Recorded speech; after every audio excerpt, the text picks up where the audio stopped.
Hello സിനോബിസ്, welcome back to cartoonist Malayalam. ഇന്നത്തെ വീഡിയോയിൽ ആരെയാ നോക്കാൻ പോകുന്ന പറഞ്ഞാൽ നറുട്ടോ ഫാൻസ് ഫേവറേറ്റ് ക്യാരക്ടറിലെ ഈ സ്പീഡ് മോൺസ്റ്റർ എന്ന് പറയുന്ന yellow flash of the leaf or Minato Namikaze. Okay, വീഡിയോയിലൊക്കെ പോകുന്നതിന് മുമ്പ് നിങ്ങൾ എൻ്റെ ചാനൽ ആദ്യമായിട്ട് കാണുന്നെങ്കിൽ മറക്കാതെ ചാനൽ സബ്സ്ക്രൈബ് ചെയ്യുക. പിന്നെ ഈ വീഡിയോ നിങ്ങൾ ലൈക്ക് ഇതുവരെയും ചെയ്തിട്ടില്ലെങ്കിൽ ലൈക്ക് ചെയ്യുക. പിന്നെ മീനട്ടോ നിങ്ങളുടെ ഫേവറേറ്റ് ആണെങ്കിൽ താഴെ കമൻറ്റ് ചെയ്യുക. അപ്പോൾ നമുക്ക് നേരെ വീഡിയോയിലേക്ക് പോവാം. മീനട്ടോ ജനുവരി 25 ഇഡൻ ലീഫ് വില്ലേജിലാണ് ജനിക്കുന്നത്. മീനട്ടോയുടെ പേരൻസ് ആരാണെന്ന് കിസിമോട്ടോ ഇതുവരെ റിവീൽ ചെയ്തിട്ടില്ല. മീനട്ടോ ചെറിയ വയസ്സ് മുതലേ ഒരു ഇന്റലിജന്റ് ആയ കുട്ടിയായിരുന്നു. ഇത് ലെജൻഡറി സൺ ജിറായ തന്നെ മീനട്ടോയെ ഗിഫ്റ്റഡ് സൺ എന്നാ പറയുന്നത്. അതുപോലെ ഫസ്റ്റ് ചൈൽഡ് ഓഫ് പ്രോപ്പർസി എന്ന് കൺസിഡർ ചെയ്തത് മീനട്ടോയാണ്.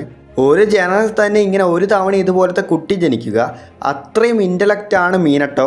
നറുട്ടോയെ പോലെ തന്നെ മീനട്ടോയ്ക്കും ചെറിയ വയസ്സ് മുതൽ ഒക്കാകെ ആകണമെന്നായിരുന്നു ഡ്രീം. മീനട്ടോ അവൻ്റെ ഡ്രീം അച്ചീവ് ചെയ്യാൻ വേണ്ടി നെഞ്ച അക്കാഡമിയിൽ ജോയിൻ ചെയ്തിട്ടുണ്ടാകും. ജോയിൻ ചെയ്ത ദിവസം മീനട്ടോ എടുത്ത സ്കോറാണ് ഇപ്പോൾ വരെ സിനോബി അക്കാഡമി സ്കോറിൽ ടോപ്പ് ഫസ്റ്റിലുണ്ടാകുക. അത് ആരെ കൊണ്ടും ഇന്ന് വരെ ബീറ്റ് ചെയ്യാൻ കഴിഞ്ഞില്ല, ഈവൻ ഇറ്റാച്ചി ഉച്ചയെ കൊണ്ട് പോലും. ഇങ്ങനെ ഈ സമയത്താണ് മീനട്ടോ ആദ്യമായി കൂസിനയെ കാണുന്നത്. കൂസിനെ ഉച്ചയ്ക്ക് ക്ലാനായതുകൊണ്ട് അവരുടെ ക്ലാനിൽ ചേർന്ന എല്ലാവർക്കും ജീനിൽ റെഡ് എയർ ആയിരിക്കും ഡോമിനൻ്റ് ആയിട്ട് ഉണ്ടാകുക.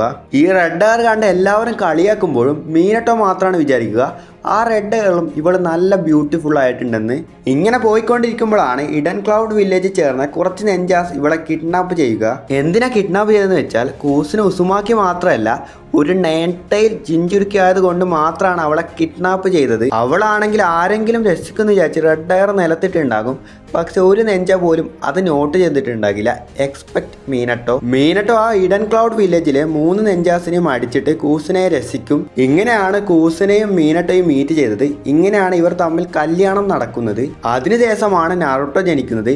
മീനട്ടോയും തൻ്റെ കുട്ടിക്ക് നറുട്ടോ എന്ന് പേര് വെക്കാൻ കാരണം ജിറായ എഴുതിയ ബുക്കിലെ ക്യാരക്ടറാണ്. ആ ക്യാരക്ടർ പോലെ തൻ്റെ മകനാകണമെന്ന് വിചാരിച്ച നറുട്ടോ എന്ന് പേര് കൊടുത്തത്. ഇനി നമുക്ക് മെയിനായിട്ട് നോക്കേണ്ടത് മീനട്ടോയുടെ പവേഴ്സ് ആൻഡ് എബിലിറ്റിയാണ്. ഫസ്റ്റ് മീനട്ടോയുടെ സിഗ്നേച്ചർ മൂവായ ഫ്ലൈയിങ് റൈജൻ. ഇത് കണ്ടുപിടിച്ചത് ടോബിറാമ സെഞ്ചു ആണെങ്കിലും flying Raijin full power potential use ചെയ്തത് മീനട്ടോയാണ്. അതുമാത്രമല്ലാതെ അതിൽ കുറേ ചേഞ്ചസും കുറേ അപ്ഗ്രേഡും ചെയ്ത് നമ്മളിപ്പോൾ കാണുന്ന ഫ്ലൈയിങ് തണ്ടർ ഗാർഡ് ടെക്നിക്ക് എന്ന ഒരു യൂണിക്നെസ് കൊടുത്തിട്ടുണ്ടാകും മീനട്ടോ. ടോബിറാമ വരെ ഞാൻ കണ്ടുപിടിച്ച ഫ്ലൈയിങ് റൈജൻ ടെക്നിക്കേക്കാൾ നിന്റെ ടെക്നിക്ക് കുറച്ച് അഡ്വാൻസ് ആയിട്ട് ഉണ്ടാകുമെന്ന് പറഞ്ഞിട്ടുണ്ടാകും. ഈ ഫ്ലൈയിങ് റൈജൻ ടെക്നിക്കിനെ ഫോർബിഡൻ ജൂസ് ആയിട്ടാണ് കൺസിഡർ ചെയ്തിട്ടുണ്ടാകുക. ഇതിനെ ഒരു ഡെത്ത് ജൂസ് എന്നും പറയുന്നുണ്ട്. കാരണം ഫ്ലൈയിങ് തണ്ടർ ജൂസ് യൂസ് ചെയ്യണമെങ്കിൽ ഒരുപാട് ചാക്ര വേണം. അല്ലാതെ ഇത് വേറെ ചാക്ര ഇല്ലാത്ത ആരെങ്കിലും ഇത് യൂസ് ചെയ്താൽ അവർ ഇൻസ്റ്റൻ്റായി ചാക്ര ഡ്രെയിൻ ആയിട്ട് മരിക്കും. അത്രയ്ക്കും ഡേഞ്ചറസ് ആയ ടെക്നിക്കാണ് ഇത്. പക്ഷെ ഇത് മീനട്ടോ യൂസ് ചെയ്ത കണ്ടാൽ വേറെ ലെവലായിട്ടുണ്ട്. ഈ ഫ്ലൈയിങ് റൈജൻ ടെക്നിക്കിൻ്റെ സ്പീഡ് എത്രയാണെന്ന് നോക്കിയാൽ ഭയങ്കര ഇൻസ്റ്റൻറ്റീനിയസ് ആയിട്ട് നടക്കുക. നമ്മുടെ ലൈറ്റിനേക്കാളും സ്പീഡാണ് മീനട്ടോയ്ക്ക്. സാരി, ഇത് ഫ്ലൈയിങ് റൈജൻ ടെക്നിക്കിൻ്റെ സ്പീഡോ ഓർ മീനട്ടോയുടെ സ്പീഡോ എന്ന് ചോദിച്ചാൽ ഇതാണെങ്കിൽ രണ്ടും കമ്പൈൻ ആയിട്ടുള്ള സ്പീഡാണ്. ഫോർത്ത് റൈക്കാകെ ലൈറ്റ് സ്പീഡിൽ അറ്റാക്ക് ചെയ്യുന്ന ഒരു ക്യാരക്ടറാണ് നമുക്ക് എല്ലാവർക്കും അറിയാം. അങ്ങനെ ഇരിക്കുമ്പോൾ തേർഡ് ഗ്രേറ്റ് നെഞ്ചാ വാറിൽ കില്ലർ ബി ആൻഡ് റൈക്കാകെ കൂടെ മീനട്ടോ ഒറ്റയ്ക്കായിരിക്കും ഫൈറ്റ് ചെയ്തിട്ടുണ്ടാകുക. അതുപോലെ 2 പേരും ഒക്കാകെ ലെവൽ പവർഫുൾ ക്യാരക്ടറാണ്. അതുമല്ലാതെ അതിലൊരാൾ പെർഫെക്റ്റ് ജിഞ്ചുരിക്കുമാണ്. സോ അപ്പോൾ റൈക്കാകെ മീനട്ടോ അറ്റാക്ക് ചെയ്യാൻ വരുമ്പോൾ മീനട്ടോ റൈക്കാകയുടെ ഹാൻഡ് മീനട്ടോയുടെ ഫേസിൽ ഒരു ചില സെന്റിമീറ്റർ അടുത്ത് വരുന്നവരെ വെയിറ്റ് ചെയ്ത് ആ പെർഫെക്റ്റ് ടൈമിൽ വേറെ സ്ഥലത്തേക്ക് ടെലിപ്പോർട്ട് ചെയ്തിട്ടുണ്ടാകും. അപ്പോൾ ലൈറ്റ് സ്പീഡിൽ അറ്റാക്ക് ചെയ്യുന്ന റൈക്കാകയേക്കാൾ മീനട്ടോയുടെ സ്പീഡ് എത്ര കൂടുതലായിരിക്കും ചിന്തിക്കാൻ പറ്റുന്നതാണ്. ഇവർ 2 പേരും മീനട്ടോട് ഫൈറ്റ് ചെയ്ത് ക്ഷീണം പിടിച്ചിട്ടുണ്ടാകും. അങ്ങനെ ഇവർ 2 പേരും ഫൈറ്റ് തന്നെ നിർത്തിയിട്ടുണ്ടാകും. ഇനി മറ്റൊരു എക്സാമ്പിൾ കൂടെ നോക്കാം. 10 ടൈൽ സേജ് ഓഫ് 6 പാത്ത് മാത്ര 8 ഗേറ്റ് ഓപ്പൺ ചെയ്ത മൈറ്റ് ഗായോട് ഫൈറ്റ് ചെയ്യുമ്പോൾ മാത്ര അവന്റെ സീക്കിംഗ് ഹോപ്പ് ഗായെ അറ്റാക്ക് ചെയ്യാൻ വേണ്ടി അയക്കും. മീനട്ടോ ലൈറ്റിനേക്കാൾ സ്പീഡ് ട്രാവൽ ആകുന്ന ഗായിന് നടുവിൽ ടെലിപ്പോർട്ട് ആയിട്ടുണ്ടാകും. അതുപോലെ ആ ട്രൂ സീക്കിംഗ് ഹോബ് ടച്ച് ചെയ്ത് അവൻ്റെ കൂടെ ഒക്കാകെ സ്റ്റാച്ചുവിലേക്ക് കൊണ്ടുപോയിട്ടുണ്ടാകും. ഇതിലെന്താണ് അൾട്ടിമേറ്റ് കാര്യം എന്നാൽ മീനട്ടോ ട്രൂ സീക്കിംഗ് ഹോബിനെ റിയാക്ട് ചെയ്തുകൊണ്ടിരിക്കുമ്പോൾ ലൈറ്റ് സ്പീഡിൽ ട്രാവൽ ആകുന്ന മൈറ്റ് ഗായ് സ്ലോ ആയിട്ടാണ് ഉണ്ടാകുക. ഇതിലൂടെ മീനട്ടോയുടെ ഭയങ്കരമായൊരു സ്പീഡ് നമുക്ക് മനസ്സിലാക്കാൻ പറ്റും. അതുപോലെ ഈ ഫ്ലൈയിങ് റൈജൻ ടെക്നിക്ക് മീനട്ടോയെ കൊണ്ട് എവിടെ വേണേലും മാർക്ക് ചെയ്യാൻ കഴിയും, എന്തിൽ വേണേലും മാർക്ക് ചെയ്യാൻ കഴിയും. ഒരു ബാറ്റിൽ ഒരുത്തനെ ഒരു തവണ ടച്ച് ചെയ്താൽ മതി, പിന്നെ അവൻ എവിടെ പോയാലും ടെലിപ്പോർട്ട് ചെയ്യാനാകും. ഇത്രയും പവർ ഉണ്ടെങ്കിൽ തന്നെ ഇത് എത്ര സീനായ ടെക്നിക്ക് ആയിരിക്കും എന്ന് മനസ്സിലാക്കാൻ പറ്റും. അതുപോലെ ഈ ഫ്ലൈയിങ് റൈജിൻ ടെക്നിക്കിന് ഡിസ്റ്റൻസ് ലിമിറ്റ് അങ്ങനത്തെ ഒന്നുമില്ല. എത്ര ദൂരത്ത് വേണമെങ്കിലും ടെലിപ്പോർട്ട് ചെയ്യാനാകും. ഏത് ജില്ലയിലേക്കും ഏത് രാജ്യത്തിലേക്കും ടെലിപ്പോർട്ട് ചെയ്യാനാകും. എക്സാമ്പിളിന് കക്കാസ് ജൂനിയറായി പ്രൊമോട്ട് ആയതിൽ മീനട്ടോ FTG കുനായി ഒന്ന് കക്കാസിക്ക് ഗിഫ്റ്റായിട്ട് കൊടുക്കും. ഇതൊക്കെ കൊടുക്കുന്നത് 3rd ഗ്രേറ്റ് നിഞ്ച വാർ നടക്കുമ്പോഴാണ്. അതുപോലെ നിനക്കെന്ത് പ്രശ്നമുണ്ടെങ്കിലും അടുത്ത സെക്കൻഡ് തന്നെ ഞാൻ ടെലിപ്പോർട്ടായി വരാമെന്ന് മീനട്ടോ പറഞ്ഞിട്ടുണ്ടാകും.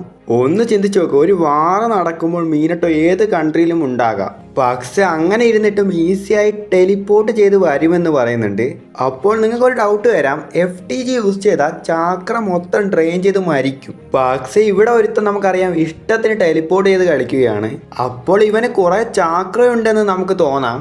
അതിനൊരു എക്സാമ്പിൾ രീതിയിൽ ഞാൻ പറയാം. മാദ്ര vs 5 കാഗെ ബാറ്റ് നടക്കുമ്പോൾ 5th മിസുകാഗെ ലീഫ് വില്ലേജ് ചേർന്ന 3 സിനോബീസ് ഫ്ലൈയിങ് റൈജൻ കൊണ്ട് ടെലിപ്പോർട്ട് ചെയ്തിട്ടുണ്ടാകും.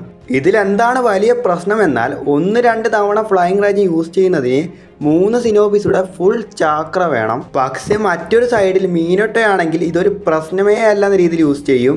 മീനട്ടോ vs ഒബീറ്റോ ഫൈറ്റിൽ എത്ര തവണ ഫ്ലൈയിങ് റൈജൻ യൂസ് ചെയ്യുന്നത് നിങ്ങൾ കണ്ടിട്ടുണ്ടാകും. കൂസിനെയും നറുട്ടോയും രക്ഷിച്ചിട്ടുണ്ടാകും. അതുമാത്രമല്ലാതെ നറുട്ടോയുടെ മുകളിൽ പേപ്പർ ബോംബും വെച്ചിട്ടുണ്ടാകും. പൊട്ടാൻ പോകുന്ന പേപ്പർ ബോംബിനെ പൊട്ടുന്നതിന് മുമ്പേ കളഞ്ഞിട്ടുണ്ടാകും. ഇതിന് നടുവിൽ ഫുൾ ടെയിൽ ബീസ്റ്റ് ബോംബ് തീരെ എഫർട്ട് കൊടുക്കാതെ തന്നെ ടെലിപ്പോർട്ട് ചെയ്യിപ്പിച്ചിട്ടുണ്ടാകും. അവിടെ ഒരാൾക്ക് ഫ്ലൈയിങ് റേഞ്ച് യൂസ് ചെയ്യാൻ തന്നെ 3 സിനോബീസിലൂടെ ഫുൾ ചാക്ര വേണ്ടി വന്നിട്ടുണ്ടാകും. ബട്ട് ഇവിടെ ഒരാൾ ഫുൾ ടെയിൽ ബീസ്റ്റ് ബോംബിനെ ടെലിപ്പോർട്ട് ചെയ്യിപ്പിച്ചിട്ടുണ്ടാകും. അതുമാത്രമല്ലാതെ ഇത്ര സ്ട്രെസ്ഫുൾ ടൈമിലും ഒബീറ്റോയുടെ മങ്കയ്ക്ക് സറിങ്ങാൻ എന്തെന്ന് കണ്ടുപിടിച്ച് അവർക്ക് അടുത്തൊരു റസൈൻ ക്യാമ്പ് വരെ യൂസ് ചെയ്തിട്ടുണ്ടാകും. ഒന്ന് ആലോചിച്ച് നോക്കൂ, ആ ടൈമിൽ മീനോട്ടോക്ക് എത്ര ചാക്ര തീർന്നിട്ടുണ്ടാകും. നറുട്ടോ ഫസ്റ്റ് ടൈം ടോഡിനെ സമൻ ചെയ്തപ്പോൾ അവൻ ചെറിയ ചെക്കനായതുകൊണ്ട് ചാക്ര മതിയാകില്ല വിചാരിച്ച് നേണ്ടേഴ്സ് ചക്ര ബോറോ ചെയ്തിട്ടുണ്ടാകും. അവൻ എന്ത് ചെറിയ ചെക്കനാണേലും അവനൊരു ഉസുമാക്കി ബ്ലഡ് ലൈനിലാണ്. എന്നിട്ടും അവന് ചക്ര മതിയായില്ല. മീനട്ടോ ഇത്ര ചെയ്തിട്ടും സമനിങ് യൂസ് ചെയ്ത് ടോഡിനെ സമൻ ചെയ്തിട്ടുണ്ടാകും. ചെയ്ത കുറച്ച് നേരത്തിലെ മൊത്തം നേണ്ടേഴ്സിനെയും ലീഫ് വില്ലേജിൽ നിന്നും കുറേ ദൂരത്തേക്ക് മാറ്റിയിട്ടുണ്ടാകും. ഇതെല്ലാം ചെയ്ത് കഴിഞ്ഞിട്ടാണ് എൻ്റെ ഉള്ളിലെ പാതി ചാക്ര തീർന്നെന്ന് പറയുന്നത്. വെറും ഹാഫ് ചാക്ര ഉള്ള നേരത്താണ് മീനട്ടോ റീപ്പർ ഡെത്ത് സീൽ യൂസ് ചെയ്യുന്നത്. റീപ്പർ ഡെത്ത് യൂസ് ചെയ്ത് നയൻടൈൽസിനുള്ളിലെ ഹാഫ് ചാക്ര മീനട്ടോയുടെ ബോഡിയിലേക്ക് സീൽ ചെയ്യും. റീപ്പർ ഡെത്ത് സീൽ എങ്ങനെയാണ് വർക്കാകുന്നത് ചോദിച്ചാൽ മീനട്ടോയുടെ അടുത്ത് എത്ര ചാക്ര ഉണ്ടോ അതേ സെയിം എമൗണ്ട് ചാക്രയാണ് മീനട്ടോയ്ക്കും നയൻടൈൽസിൻ്റെ അടുത്ത് നിന്നും എടുക്കാൻ കഴിയുക. പാതി ചാക്രയുള്ള മീനട്ടോ നയൻടൈൽസിന്റെ ഹാഫ് ചാക്ര എടുക്കുന്നുണ്ടെങ്കിൽ അപ്പോൾ ഇരുന്ന നയൻടൈൽസിന്റെ ചാക്രയും മീനട്ടോയുടെ ചാക്രയും ഈക്വൽ ആണ്. ഇതിനു മുകളിൽ സോക്കായ ഒരു കാര്യമുണ്ട്. നറുട്ടോ വാറിൽ ഫൈറ്റ് ചെയ്തുകൊണ്ടിരിക്കുമ്പോൾ അവന്റെ അടുത്ത് വെറും ഹാഫ് നയൻടൈൽസ് ഉണ്ടാകൂ. അപ്പോൾ ആ നയൻടൈൽസ് ചാക്ര അവിടെയുള്ള എല്ലാ സിനോബീസുമായി ഷെയർ ചെയ്തിട്ടുണ്ടാകും. അപ്പോൾ ആശ്രാമ അത് കണ്ട് ഞാൻ ജീവനുള്ളപ്പോൾ എൻ്റെ അടുത്തുള്ള ചാക്ര കാണുന്ന പോലെ ഉണ്ടെന്ന് പറഞ്ഞിട്ടുണ്ടാകും. ഇതൊക്കെ കേട്ട് നോക്കുമ്പോൾ മീനോട്ടയ്ക്ക് എത്ര ചാക്ര ഉണ്ടാകുമെന്ന് മനസ്സിലാക്കാൻ പറ്റും. മീനോട്ടയെ ഒരു ചാക്ര ബീസ്റ്റ് എന്നും പറയാം. ഏകദേശം ഇഡൻ സ്റ്റോൺ വില്ലേജിൽ 1000 സിനോബീസ് മീനോട്ട ഒറ്റയ്ക്ക് കൊന്നിട്ടുണ്ടാകും. അതുവരെ നമ്മൾ വാറ നിർത്തുകയില്ല എന്ന് പറഞ്ഞ സ്റ്റോൺ സിസുക്കാഗി മീനോട്ട ഒറ്റയാൾ 1000 സിനോബീസ് തീർത്ത് എന്ന് പറഞ്ഞപ്പോൾ ഓക്കെ നമ്മൾ സമാധാനമാകാമെന്ന് മൂഡിൽ വന്നിട്ടുണ്ട്. മീനട്ടോ ഒറ്റയാളാണ് 3rd ഗ്രേറ്റ് നിഞ്ച വാർ കഴിയാൻ തന്നെ കാരണം. ഓക്കെ, വാർ കഴിഞ്ഞപ്പോൾ ഡാൻസോ ഉറോച്ചിമാറു ഫുഗാക്കോ മീനട്ടോ അങ്ങനെയുള്ള ടൈമിൽ മീനട്ടോയെ ഒക്കാകെയാക്കുന്നത് എന്തുകൊണ്ടാണ് ആക്കിയതെന്നുള്ള റീസൺ ആണ് ഇത്രയും ഞാൻ പറഞ്ഞത്.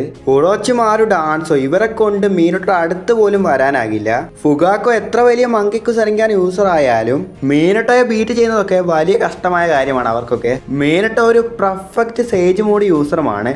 ഓൾറെഡി അത്ര ചാക്രയുള്ള മീനട്ടോയ്ക്ക് സേജ് മോഡും ഉണ്ട്. മീനട്ടോയെ കൊണ്ട് ഫയർ, ലൈനിങ്, വിൻഡ് അതല്ലാതെ ഇൻ ആൻഡ് യാങ് ഈ എല്ലാ എലമെന്റ്സും യൂസ് ചെയ്യാനാകും. അതുപോലെ ഉസുമാക്കി ക്ലാൻ്റെ എല്ലാ ഫോർബിഡൻ ജ്യൂസ്റ്റും നമ്മുടെ മീനട്ടോക്ക് അറിയാം. അപ്പോൾ എനിക്ക് ഇത്രയേ ഉള്ളൂ ഈ വീഡിയോ പറയാൻ. പിന്നെ നിങ്ങളുടെ പറയാനുള്ള കാര്യം, മീനട്ടോയുടെ ലൈഫ് സ്റ്റോറി ഞാൻ ഇടണമെങ്കിൽ താഴെ കമൻറ്റ് ഇടണം. മീനട്ടോ ജനിച്ച മുതൽ മരിക്കുന്നവരുള്ള എല്ലാ കാര്യവും ഡീറ്റെയിൽ ആയിട്ട് ഇടാം. അപ്പോൾ ഇത്രയുള്ള വീഡിയോ ഇഷ്ടപ്പെട്ട് മറക്കാതെ വീഡിയോ ലൈക്ക് ചെയ്യുക, സബ്സ്ക്രൈബ് ചെയ്യുക. അപ്പോൾ അടുത്ത നല്ലൊരു ഇൻട്രസ്റ്റിംഗ് വീഡിയോ ആയിട്ട് കാണുന്നവരെ എല്ലാവർക്കും